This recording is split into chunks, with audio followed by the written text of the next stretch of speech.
नमस्कार, देवभूमि समाचार देख रहे हैं आप। मैं हूं आपके साथ पूजा झा। बुलेटिन की शुरुआत करेंगे बड़ी खबर के साथ। उत्तराखंड में बारिश और मौसम संबंधी आपदाओं के जोखिमों से बचाव और आपदाओं के लिए वेदर नेटवर्क स्टेशंस की स्थापना और real time weather informer system के विकास के लिए पहले किए गए एएमयू को 5 साल के लिए बढ़ा दिया गया है।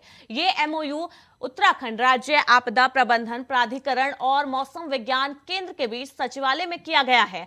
इस दौरान सचिव आपदा प्रबंधन डॉक्टर रंजीत कुमार सिन्हा और मौसम विज्ञान ने केंद्र के निदेशक विक्रम सिंह ने एमओयू पर हस्ताक्षर किए। तो देहरादून में यूएसडीएमए और आईएमडी के बीच एमओयू साइन हुआ है। 5 सालों के लिए एमओयू की जो समय अवधि थी उसको बढ़ाया गया है और आपदाओं से बचाव को लेकर एमओयू का जो समय अवधि थी उसको बढ़ाया गया है।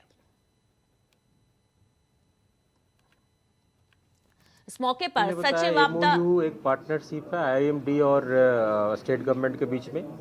स्टेट गवर्नमेंट के पास टेक्निकल इनपुट की एक कमी रहती है और आईएमडी के पास अक्सर कभी कभार ऐसा होता है कि रिसोर्सेज कम रहते हैं, धनराशि उनका जो बजट इतना होना चाहिए। स्टेट गवर्नमेंट की रिक्वायरमेंट है कि जनता को तत्काल अच्छी सूचना, प्रिसाइज सूचना, स्थान स्पेसिफिक सूचना मिल सके। आईएमडी को पूरे देश को देखना है। हम स्टेट गवर्नमेंट के अपनी रिक्वायरमेंट के अनुसार हम बजट व्यवस्था कर सकते हैं, हमने चुनाव दे सकते हैं। तो एक उस पर भी चीज़ें जो है स्टेट गवर्नमेंट कर रही हैं कि जो भी लोग जाएंगे ट्रैकिंग में जाते हैं, ये जो अंदर चोटियाँ हैं उसमें जो विजिटर्स जाते हैं तो उनको एक वो कर दिया है कि भाई आप जो है जो सूचना के लिए कुछ ना कुछ सिस्टम देके जाएंगे जिससे हम आपको बता सकें इस तरह की इवेंट है।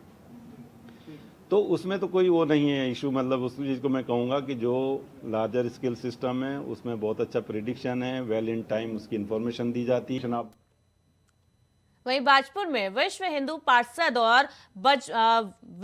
परिषद और बजरंग दल के कार्यकर्ताओं ने शौर्य दिवस के उपलक्ष्य में शौर्य संचलन का आयोजन किया। शौर्य संचलन का शुभारंभ बजरंग दल के प्रति संयोजक अनुज बालिया ने दीप प्रज्वलित करके किया, जिसके बाद शौर्य संचलन सरस्वती शिशु मंदिर विद्यालय से शुरू होकर कई मार्गों से होते हुए वापस विद्यालय पर समापन किया गया। इस दौरान विश्व हिंदू परिषद के जिला मंत्री यशपाल राजहंस ने कहा कि बाबरी विध्वंस के बाद राम मंदिर की नींव रखी गई थी, जिसको लेकर विश्व हिंदू परिषद और बजरंग दल के कार्यकर्ताओं द्वारा शौर्य दिवस मनाया जाता है और उसी को लेकर बाजपुर में शौर्य दिवस कार्यक्रम को लेकर शौर्य संचलन का आयोजन किया गया, जिसमें अनुज बालिया ने इस कार्यक्रम में शिरकत की। कार्यक्रम का शुभारंभ किया गया। उसे बर्खास्त किया सरकार ने, बाद में उसके खिलाफ मुकदमा भी हुआ, पर उन लोगों के लिए और हजारों की संख्या में आज युवा साथी यहाँ एकत्रित हैं और शौर्य संचलन निकालकर समाज को ये संदेश देना है जो 1992 के बाद की जिनकी जन्मतिथि है, जो आने वाली पीढ़ी है, वो राम मंदिर को कदापि पिकनिक स्पॉट ना समझें। उनको ध्यान में रहे त्याग, बलिदान और समर्पण की एक गाथा है। इसका स्मरण दिलाने के लिए शौर्य संचलन का आयोजन किया है और अपने सभी युवा इसमें बढ़ चढ़ के प्रतिभाग कर रहे हैं। राम मंदिर की तरफ पुनः कोई गलत निगाह से ना देख पाए, बाबर के सेनापति मीर बाकी की तरह फिर से कोई राम मंदिर को छू ना पाए, खंडित करना तो दूर की बात है। और हजारों की संख्या में आज युवा साथी यहाँ एकत्रित हैं। वहीं उत्तराखंड में आने वाले सैलानियों को हिल स्टेशन पर बर्फ के लिए और इंतजार करना पड़ेगा। बता दें, राज्य मौसम केंद्र के निदेशक विक्रम सिंह ने कहा कि अभी उत्तराखंड में अगले 8 से 10 दिन तक किसी प्रकार से मौसम में बदलाव की कोई उम्मीद नहीं है। ऐसे में सैलानियों को बर्फ के लिए अगले कुछ दिन और इंतजार करना पड़ सकता है। दरअसल मौसम विभाग के निदेशक ने कहा कि जिस प्रकार से रात और दिन के तापमान में अंतर होने लगा है, उसको देखते हुए बुजुर्ग और बच्चों के अपने स्वास्थ्य के प्रति और सचेत रहने की जरूरत है, क्योंकि बारिश न होने के चलते राज्य में पहाड़ों की तुलना में मैदानी क्षेत्रों में ज्यादा ठंड बढ़ने लगी है। बर्फ के लिए सैलानियों को अब थोड़ा और इंतजार करना होगा। मौसम विभाग के अनुसार 8 से 10 दिन तक मौसम में किसी भी प्रकार के परिवर्तन की कोई सूचना नहीं है और कोई जो परिवर्तन है वो 8 से 10 दिनों में नहीं देखने को मिलेगा।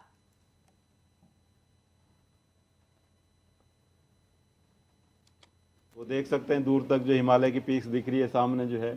जब आपका एक्टिविटी होती है तब बादल होंगे या हेजी रहता है तो तब वो इस तरह का नहीं होता है। तो इस समय अभी देखिए, तो जैसे मैंने बोला कि हमारे पास जो फोरकास्ट है 8 से 10 दिन तक की होती है, तो 8 से 10 दिन में कोई दिख नहीं रहा सिस्टम ऐसा कि बहुत है। तो 20 के बाद ही अगर कुछ होता तो उसके बाद ही है, उससे पहले तो नहीं लगता। वो देख सकते हैं दूर तक जो हिमालय की पीक्स दिख रही है सामने जो है, जब आपका एक्टिविटी होती है तब बादल होंगे या हेजी रहता है। वहीं पौड़ी और टिहरी जिले को आपस में जोड़ता देवप्रयाग के पैदल झूला पुल को आखिरकार प्रशासन ने बंद कर दिया है। जी हां, जिला प्रशासन ने इस पुल पर खतरे का अंदेशा जताया है, जिसको लेकर इस पुल को बंद किया गया। दरअसल ये पुल काफी पुराना हो चुका है और काफी जर्जर हो चुका है और यहाँ पर कोई घटना ना हो, कोई दुर्घटना ना हो, इसके कारण इस पुल को बंद किया गया है। प्रशासन की तरफ से सभी लोगों की आवाजाही को रोक दिया गया है इस पुल पर। हालांकि पुल के बंद होने पर स्थानीय जनता में खासी नाराजगी है। स्थानीय लोगों ने गुस्सा भी जताया है। उनका कहना है कि पुल बंद हो जाने से अब यहाँ लोगों को 3 किलोमीटर का जो सफर है वो अतिरिक्त करना पड़ रहा है, जबकि पुल पर आवाजाही हो रही थी तो उनकी ये जो 3 किलोमीटर का जो सफर है वो करीब 200 मीटर का था, जिसकी वजह से पुल बंद हुआ है और जिसकी वजह से अब उनका जो है सफर बढ़ गया है। अब उन्हें 3 किलोमीटर तक पैदल चलना पड़ता है, तब जाकर वो अपने गंतव्य तक पहुंचते हैं। और जब ये पुल चल रहा था, जब ये पुल पर आवाजाही चालू थी, उस समय इस पर जो दूरी थी वो 200 मीटर की थी, लेकिन जिला प्रशासन ने पुल पर खतरे का अंदेशा जताते हुए इस पुल पर आवाजाही को पूरी तरीके से रोक दिया है। उन्होंने तो अपने सर से टाल दी बात कि मैं आईएएस हूं लेकिन टेक्निकल नहीं हूं, और न बोले आप टेक्निकल लोग हैं, और टेक्निकल तो बोले वही इंजीनियर लोग हैं। मैं यही कर सकता हूं कि मैं दोबारा से एससी को बुलाऊंगा, बोले एक्शन को नहीं, एससी के माध्यम से दोबारा उसकी छानबीन कराता हूं कि रिपेयर लायक है या नहीं, जो भी होगा तो बोले मतलब वो दोबारा मैं करा देता हूं। तो उन्होंने जो हमने ज्ञापन दिया था वो उन्होंने एसडीएम साहब के लिए लिख दिया है, और कल ये खुद भी जा रहे हैं। उन्होंने तो चूँकि एक 200 साल पुराना ब्रिज था और उसे पीडब्ल्यूडी के द्वारा अनसेफ घोषित किया गया था, तो उसके क्रम में हम लोगों ने उस ब्रिज पे आवागमन को जो बंद किया है और अल्टरनेटिव व्यवस्था की है। तो उसी संबंध में ग्रामीणों का या माननीय नगर पालिका अध्यक्ष महोदय का ये अनुरोध था कि उसे आवागमन शुरू करवाया जाए। तो इसी क्रम में उनका ज्ञापन भी है और हम फर्दर देख रहे हैं कि क्या अल्टरनेटिव सोल्यूशंस और क्या फैसिलिटी। वहीं उत्तराखंड में राज्य आपदा प्रबंधन प्राधिकरण और मौसम विज्ञान केंद्र के बीच में एमओयू समझौता हुआ है। सचिवालय स्थित आपदा प्रबंधन विभाग में एमओयू कार्यक्रम आयोजित किया गया, जिसमें मौसम विभाग के निदेशक विक्रम सिंह और सचिव आपदा प्रबंधन डॉक्टर रंजीत सिन्हा के बीच एमओयू साइन किया गया। बता दें कि आपदा विभाग और मौसम विभाग के हुए समझौते से राज्य को लाभ मिलेगा। राज्य में आपदाओं के लिहाज से ये समझौता बेहद ही महत्वपूर्ण माना जा रहा है, जिससे राज्य में होने वाले बारिश या आपदा की सही जानकारी मिलने से बचाव के लिए रिस्पांस टाइम कम होगा। तो आपदा विभाग और मौसम विभाग के बीच में समझौता हुआ है। दोनों विभागों के बीच में एमओयू साइन किया गया है। आज राज्य में बारिश या किसी भी आपदा, आने वाली आपदा की सही जानकारी मिल सके, इसके लिए दोनों विभागों के बीच में एमओयू साइन किया गया है।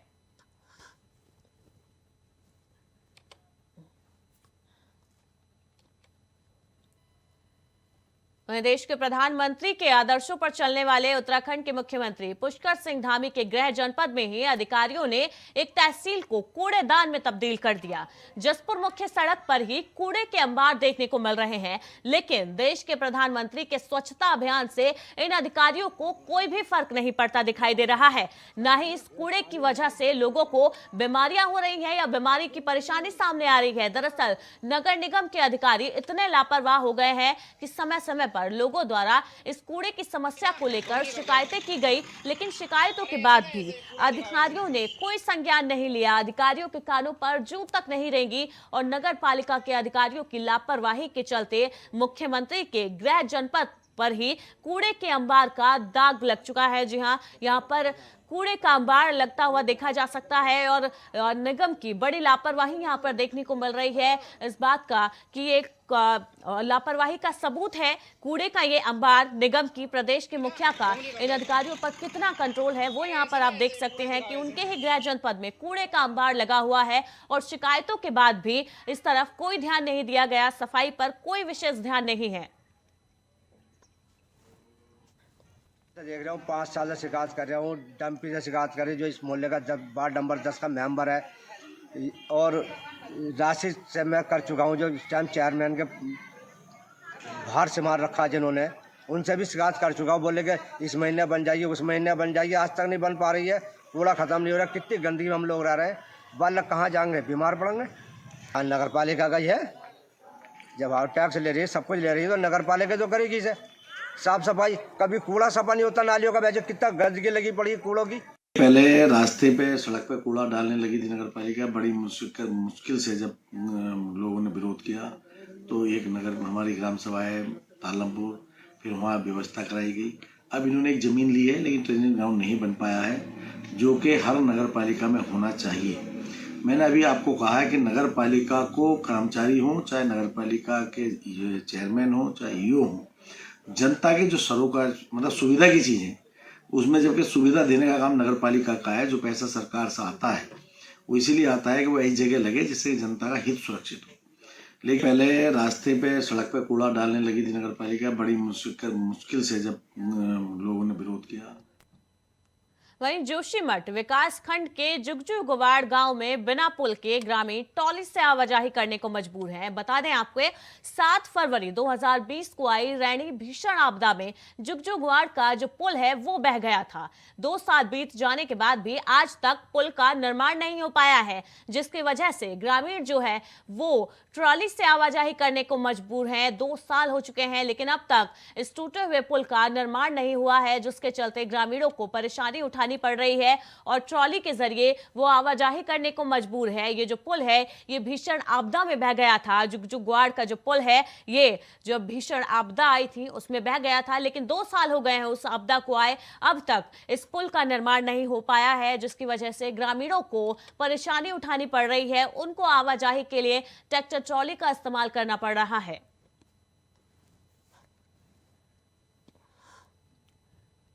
तो चमोली की ये तस्वीरें हैं जहां पर जुगजू गुवाड़ का जो पुल है वो 2 साल पहले भीषण आपदा में बह गया था। 2 साल बीत जाने के बाद भी अब तक प्रशासन की तरफ से इस पुल का निर्माण नहीं हो पाया है, जिसकी वजह से ग्रामीणों को आवाजाही करने के लिए ट्रैक्टर ट्रॉली का सहारा लेना पड़ रहा है। उनको परेशानियों का सामना करना पड़ रहा है।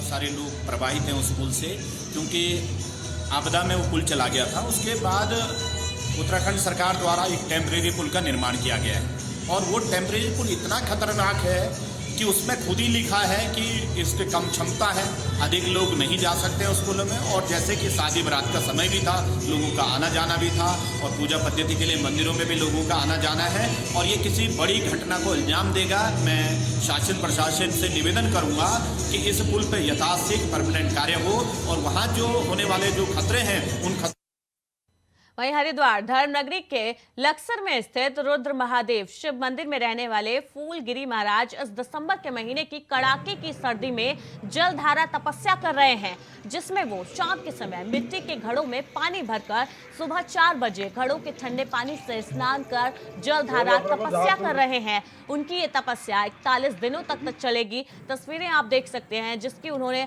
इस तपस्या की शुरुआत उन्होंने शुक्रवार को की थी। 11 घड़ों से इस तपस्या की शुरुआत उन्होंने की थी और हर दिन पानी से भरे घड़े 2-4 करके बढ़ते जाएंगे। 41 दिनों में 109 पर जाकर समाप्त होंगे ये जो जलधारा तपस्या है। इस बीच श्री भागवत कथा का आयोजन भी किया जा रहा है।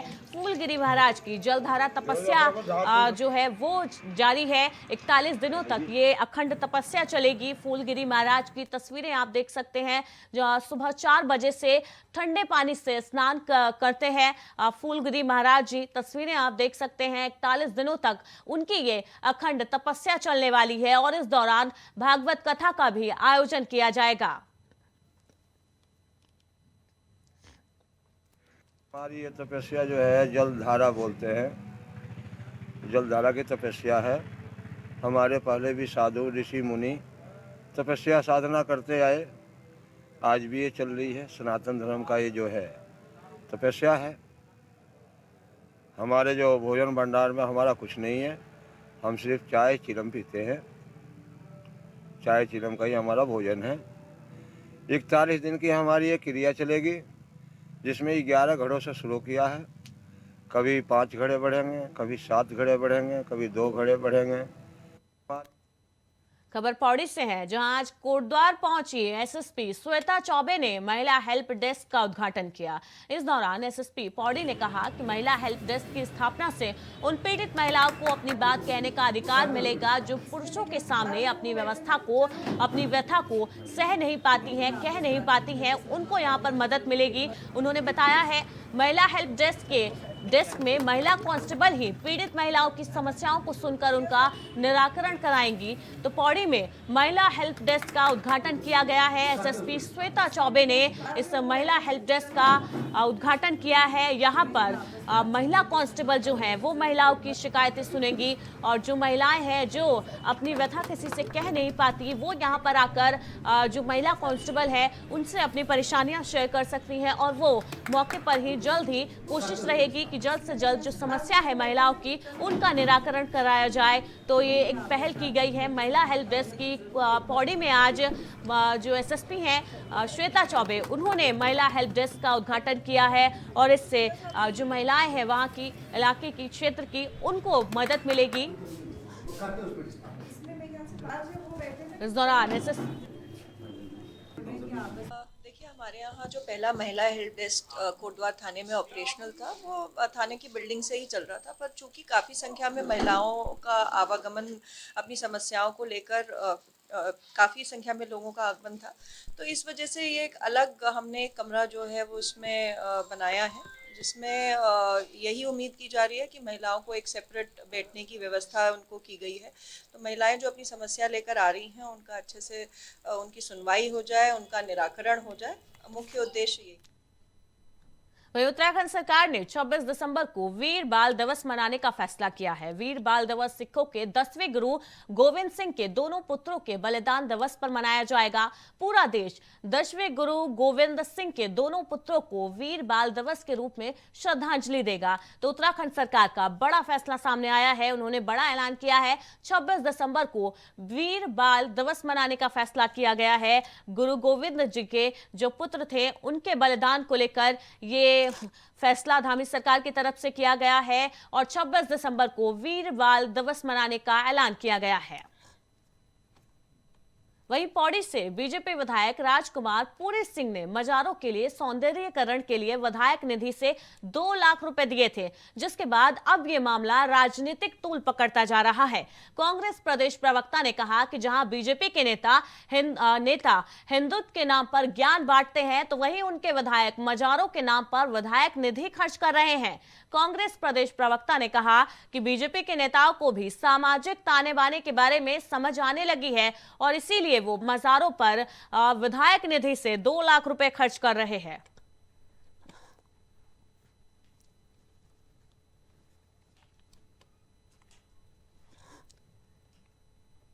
वहीं उत्तराखंड के राज्यपाल के प्रवास के दौरान यौन उत्पीड़न के आरोपी पंतनगर कृषि विश्वविद्यालय अस्पताल में तैनात डॉक्टर दुर्गेश कुमार की गिरफ्तारी की मांग को लेकर सैकड़ों छात्रों ने परीक्षा का बहिष्कार कर अस्पताल गेट पर धरना दिया। हालांकि इस मामले में छात्रा की रिपोर्ट पर पुलिस ने चिकित्सक के खिलाफ मुकदमा दर्ज कर लिया है, लेकिन बावजूद उसके सैकड़ों छात्रों ने आज विश्वविद्यालय के गेट पर धरना दिया है और आरोपी के खिलाफ धरना दिया है और कड़ी कार्रवाई की मांग की जा रही है। आरोपी जो हैं विश्वविद्यालय के, उनके जो पंतनगर कृषि विश्वविद्यालय अस्पताल में तैनात डॉक्टर दुर्गेश कुमार की गिरफ्तारी की जो मांग कर रहे हैं छात्र, उसी को लेकर धरना दिया गया है।